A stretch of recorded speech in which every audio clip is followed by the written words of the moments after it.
Or if the child pours water on the floor, the child should clean it. Because once the child pours water on the floor, and you tell someone to clean the probably beat the child and clean the water, you didn't train that child. But once that child pours water on the floor, and the child cleans it by him or herself, the next time they will not want to pour water.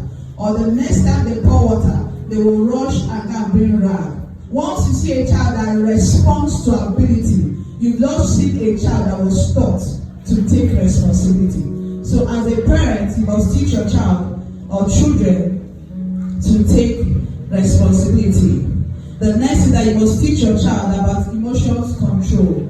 Your child must learn how to control their emotions. When a child is angry and the child is breaking things, don't say leave the person is still a child or leave her is still a child. No, it's not still a child. You must teach your child how to control their emotion. Now, this starts by you as the parent. You must also learn how to control your emotion. Whenever you're angry, you're breaking things, you smash the television, your child is watching you. You've just seen a parent that cannot control his or her emotions. The thing that is going to happen is that your child will also not be able to control their emotion. Whenever you're angry, the next thing you do is to beat somebody. The next thing some parents even go as far as throwing knives at their children, throwing things at your children, which is wrong. You just see a parent that cannot control their emotions. Once you're a parent that you can't control your emotion, what's going to happen is that you're going to raise a child that cannot control their emotions. So if you're teaching your child to control their emotions, it must start with you. The third thing is that you must teach them consistency and commitment. Your child must be consistent in what they are doing. Your child must be committed. Now, it boils down to you. Parenting starts with the parents. It doesn't start with the child. Parenting starts with the parents. It doesn't start with the child. If you're a parent under the sound of my voice, you can't open one book and finish it. You will raise a child that will not be consistent.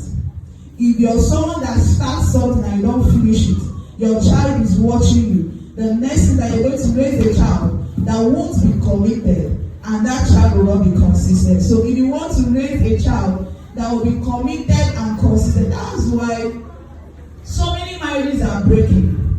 Because parents are raising men and women that are not committed.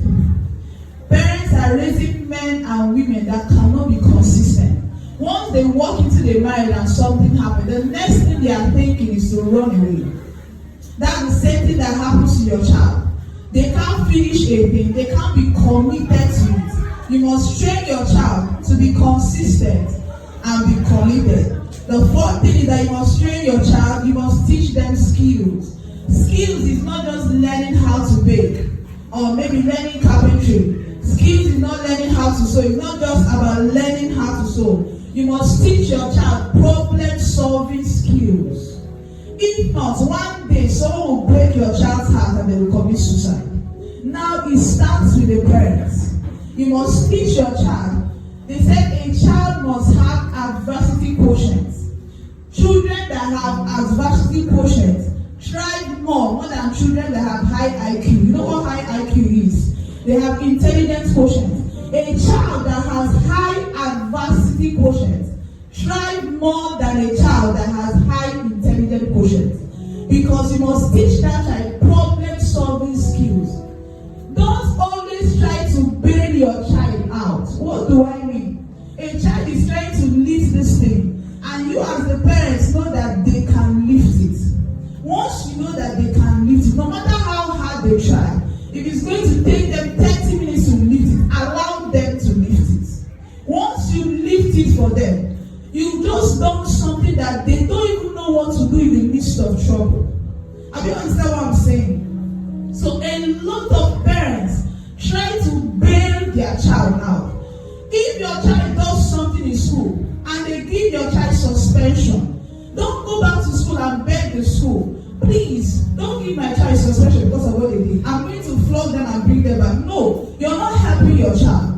Let your child go on the suspension. Next time, the child will not want to do that thing again. But if you beat that child and return the child back, you just failed as a parent, because next time your child is going to do it. So you must teach your children problem solving skill. That's why patience is important in parenting.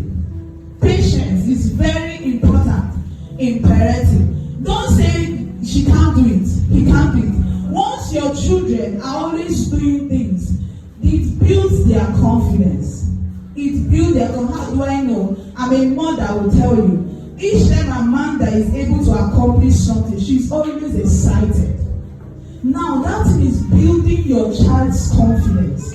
Once you keep allowing them to accomplish things you know, that's why I said there is a job, there is an age appropriate job for a child.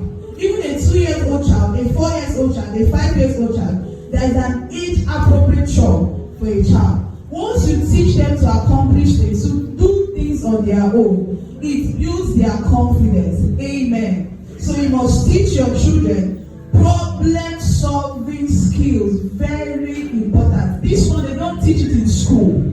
It's not about making them intelligent to have high IQ. You must teach them how to solve problems. If this thing happen and mommy and daddy is not around, what will you do? So most times when they say, mommy, please help me, ask the child, think of what to do. What do you think we should do in this situation? Even though you as a parent know what to do, allow your child to use their brain. Ask them, what do you think we should do in this situation? They say, mommy, let's do this, daddy, let's do this. They say, okay, what else do you think we should do? In that way, you're trying to help your child build their problem solving skills.